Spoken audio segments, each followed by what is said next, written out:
రాముణ్ణి six pack రాముడిని రూపము ఉగ్రంగా ఉగ్ర రాముడుగా, తర్వాత హనుమంతుని కూడా అదే రూపాలలో ఎవరు తయారు చేసిన బొమ్మలు ఇవి? ఎవరు తయారు చేసిన రూపాలు? ప్రయోజనాలు ఆశించారు. వాళ్ళ ఉద్దేశం మనకి తెలియదే ఉంది. ఆ హనుమంతుడు బహుశా ముస్లింల మీద పోరాడతాడు, బజరంగ దళాన్ని పేరు పెట్టుకున్నారు. నేను విజయ విహారంలో ఉండగా ఒక అమ్మాయిని రక్షించడానికి మొత్తం తన జీవితాన్ని అర్పించి ఎక్కడెక్కడికో వెళ్ళి సీతమ్మ తల్లి అనుకుంటూ సముద్రాలు దాటి వెళ్ళి తప్పించిపోయినటువంటి హనుమంతుడు ఎక్కడ? ఆడపిల్లల్ని చెరబట్టి రేపులు చేసి గుజరాత్లో వాడేవాడు. బజరంగ దళం పేరు మీరు ఎట్లా పెట్టుకుంటారు? మీకన్నా సిగ్గులేదా? నేను ఓపెన్గా హెడ్డింగ్లు పెట్టి రాసేవాడిని. హెడ్డింగ్ పెట్టి రాశాను. బజరంగ దళం పేరు మీరు డ్రాప్ చేయండి. బజరంగ అంటే హనుమంతుడు, ఆ పేరు పెట్టాలి. అటువంటి దుర్మార్గులకి అవసరమైనటువంటి హనుమంతుడు బొమ్మ వాళ్ళు తయారు చేసుకున్నారు. అది చూస్తే నా వరకు, నాకంటే ఎవరికైనా మనిషిని బట్టి మారచ్చు కదా, నా వరకు నాకు ఒక దైవ భావన, ఒక సంతోషం, ఒక ప్రేమ కలగదు ఆయన చూస్తే. అది పాత హనుమంతుడి బొమ్మలు చూస్తే హనుమంతుడు కరుణాసముద్రుడు, భక్తి రసంలో ఉంటాడు, అమాయకుడు కూడా. ఆయన ఎలా చెడ్డవాళ్ళు మంచివాళ్ళు కూడా రామరామ అంటే వాళ్ళ వెనకాల వెళ్ళిపోతాడని, ఆ భజనలో వెళ్ళిపోతాడని చెప్పుకునేవారు. కానీ ఇప్పుడు చాలా తీవ్రంగా ఉగ్రంగా ఉండి మన్నెవరిన కొట్టి చంపబోయేటువంటి హనుమంతుడిని తయారు చేసి పెట్టారు. ఇది ఇక రాముడి గురించి మనం చెప్పనక్కర్లేదు. ఇవన్నీ ఎందుకు తయారు చేశారంటే ఈ అవతల ఉన్నది ఆయన ఎవరు తయారు చేశారనే ప్రశ్న వేశాను. ఎందుకు తయారు చేశారు? మీరు కోట్ చేశారు, ఎందుకు తయారు చేశారు? కుర్చీ గురించి. మనం అధికారంలోకి రావాలంటే భారతదేశంలో ఉన్న షార్ట్ కట్ మెథడ్ ఒక సమూహాన్ని మరొక సమూహాన్ని రెచ్చగొట్టాలి, ముస్లింలను తిట్టాలి, ద్వేషించాలి. ఆ రకంగా హిందూ ఓటు బ్యాంక్ తయారు చేయాలి. హిందూ ఓటు బ్యాంక్ నాయకుడిగా ఉండేటువంటి ఒక దేవుళ్ళను మనం తయారు చేయాలి. ఆ రకంగా ప్రచారం చేయాలి. అంచేత భక్తి భావంతో ఓలలాడిపోయేటువంటి మనం కరుణా సముద్రుడు అయినటువంటి ఒక రాముడిని, అప్పుడు ఎన్టీ రామారావు గారి సినిమాలో రామారావు గారు ఎలా ఉండేవాడు, అటువంటి గొప్ప రాముడి స్థానంలో చాలా తీవ్రంగా ఉండేటువంటి మస్క్యులైన్ రాముడిని తయారు చేసి పెట్టారు. ఆయన జై శ్రీరామ్ అనేటువంటి నినాదాన్ని, దానికి బహుశా అల్లాహ్ అక్బర్ ఇమిటేషన్. అల్లాహ్ అక్బర్ కూడా అలా వాడకూడదు వాస్తవంగా.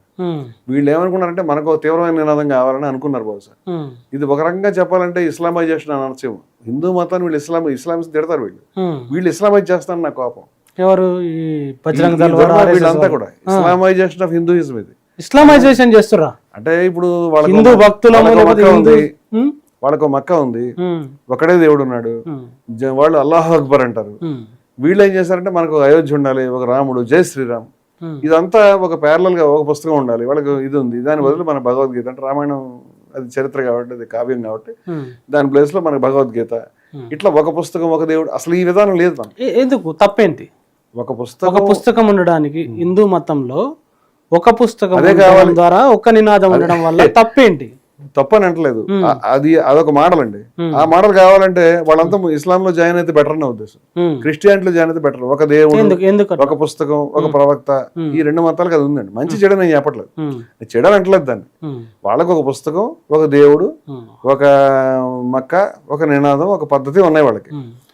క్రిస్టియన్స్ కూడా ఒక దేవుడు, మీరు వాళ్ళ ముస్లిమ్స్ కలీమా ఉంటుంది, లా ఇలాహ ఇల్లల్లాహ్ ముహమ్మదుర్ రసూలుల్లాహ్ అని ఒక మంత్రం.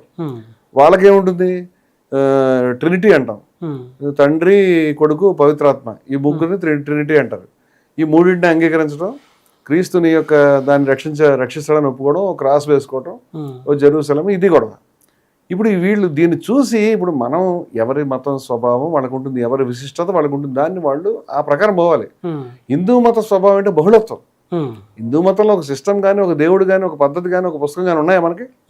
అందరూ పూజించే దేవుడు ఉన్నాయా? మనం మొన్న ఇంటర్వ్యూలో అనుకున్నాము హిందూ మతం అనేది వేద సంప్రదాయం కాదు అని అన్నాను.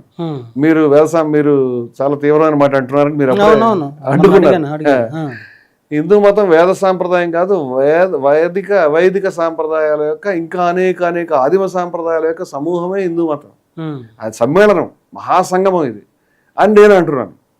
దీన్ని కాదు దీన్ని ఒకటే ఒక మోడల్లో మనం పోయాలనుకునేటువంటి బ్యాచ్ ఈ మతం యొక్క స్వభావాన్ని మారుస్తున్నారు. మీరు ఇందాక ఏమిటి ప్రాబ్లం అంటే ఇది ప్రాబ్లం. హిందూ మతమే హిందూ మతం. ఇప్పుడు క్రీస్తు ఏమంటాడు? ఉప్పు ఉపదానం కోల్పోతే ఇంకేం, అది ఎందుకు బయటపడేయాలి అని అంటాడు. హిందూ మతం దాని యొక్క సహజ స్వభావం అయినటువంటి ద్వేషరాహిత్యము, బహుళత్వాన్ని కోల్పోతే ఇక అది హిందూ మతం ఎలా అయిందా అబ్బా అని నేను బాధపడుతున్నాను. బహుళత్వము అని ఒక పదం కంటే ఎట్లా బహుళత్వం ఎట్లా కొంచెం చెప్తారా? బహుళత్వము అనేది ఎలాగంటే మనకందరికి కూడా ఎన్ని రకాల సాంప్రదాయాలు, ఎన్ని రకాల పద్ధతులు, ఎన్ని రకాల విషయాలు ఉన్నాయంటే వేదంలో ఉన్నటువంటి దేవుళ్ళు మనం గతంలో మాట్లాడుకున్నాం. వేదం ఉంది మొట్టమొదట, వేదంలో ఉన్న దేవుళ్ళని మనం వాళ్ళ గుర్తుపట్టలేం. వేదంలో గుడి లేదు, వేదంలో గుడి లేదు, వేదాన్ని మనం అనుసరిస్తామని మనం కూర్చోలే. గుళ్ళు వచ్చినాయి, ఆ తర్వాత ప్రవాహం.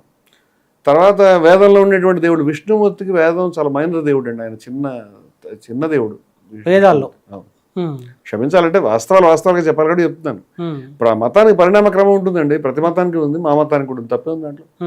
వేదంలో ఇంద్రుడు ప్రధానమైనటువంటి దేవుడు. సుమారుగా 10,000కి పైన సూక్తాలు ఉన్నాయి. దాంట్లో అత్యధిక సూక్తాలు ఆల్మోస్ట్ 20-25% ఆయనకి ఇంద్రుడు ఒక్కడికే ఉన్నాయి. ఇంద్రుడు, అగ్ని, వరుణుడు, ఈ ప్యాంథియాన్ ఆఫ్ గాడ్స్ లో విష్ణు చాలా చిన్న దేవుడి కింద లెక్క ఆ రోజు. శివుడు అసలు లేడు, శివుడిని విశేషణంగా వాడారు తప్పితే ఆయన అంతకుముందు ఉన్నటువంటి దేవుడు రుద్రుడికి ఎగ్జాక్ట్ శివుడితో పోలిక ఉండదు. రాముడు, కృష్ణుడు మొత్తంగా లేరు. ఇది ఒరిజినల్ వేదానికి సంబంధించినటువంటి మతం.